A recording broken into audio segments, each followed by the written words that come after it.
પ્રણામ। ત્રણ પ્રકારના જીવો હોય, એક તામસી વૃત્તિવાળા, એક રાશિ વૃત્તિવાળા અને એક સાત્વિક વૃત્તિવાળા। સાત્વિક વૃત્તિમાંના એક યુધિષ્ઠર એટલે કે જે પાંડવોના જન્મ સમયે પણ આકાશની અંદર ઉદ્ઘોષણા થઈ હતી કે આ જીવો કોઈ સામાન્ય નથી પણ ચરમ શરીરી છે અને સત્વશાળી છે, કે ચરમ શરીરી એટલે કે આ જ ભવ્ય મોક્ષે જનારા જીવો છે।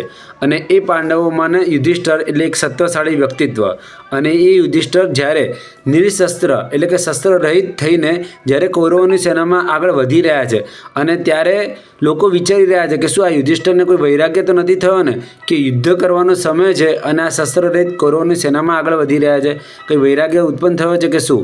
અને એ સમયે આકાશમાં રહેલા વિદ્યાધરો પણ યુધિષ્ઠર તરફ એક નજર જોઈ રહ્યા છે અને નજર બધાની ત્યાં યુધિષ્ઠર ઉપસ્થિત થઈ ગઈ અને ધીરે ધીરે યુધિષ્ઠર આગળ વધી રહ્યા છે અને ભીષ્મ પિતામહના રથ પાસે જઈને સાષ્ટાંગ દંડવત નમસ્કાર કરે છે।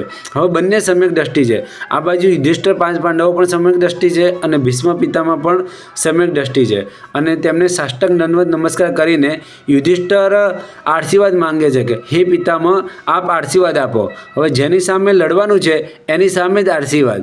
અને ભીષ્મ પિતામહ એ વખતે પોતાની વેદના ઠાલવે છે કે હે વત્સ, આજે પણ અમારું જે વાત્સલ્ય છે ને એ તમારા પ્રત્યે અકબંધ છે, પણ અમે જે લાચાર બન્યા છે ને એની પાછળનું કારણ એવું હોઈ શકે કે દુર્યોધને જે અમારી ભક્તિ કરી છે ને એના કારણે અમે અન્યના પક્ષમાં બેઠા છીએ।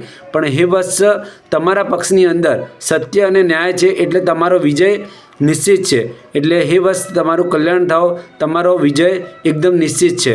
અને એવા આશીર્વાદ આપે છે અને એ જ પ્રમાણે દ્રોણાચાર્ય અને કૃપાચાર્યને પણ વંદન કરીને યુધિષ્ઠર આશીર્વાદ માંગે છે। હવે જેની સામે લડવાનું છે એની સામે જ આશીર્વાદ। અને ભીષ્મ પિતામહ પણ એવા સત્વશાળી છે કે જેની સામે હવે જો પોતાનો આશીર્વાદ આપે કે તમારો વિજય થાઓ તો એનો મતલબ પોતાના સામેવાળાના હાથે જ પોતાની હાર નિશ્ચિત થાય, તેમ છતાં તેમને આશીર્વાદ આપે છે કે એમને ખબર છે કે આ ભલે વિપક્ષમાં બેઠેલા છે પણ તેમ છતાં સત્ય અને ન્યાય અને ધર્મ તે લોકો પાસે જ છે, માટે ભીષ્મ પિતામહ પણ અહીંયા સમ્યક દ્રષ્ટિ છે, એટલે એમની જોવાની જે દ્રષ્ટિ છે એ એકદમ યથાર્થ છે। પ્રણામ।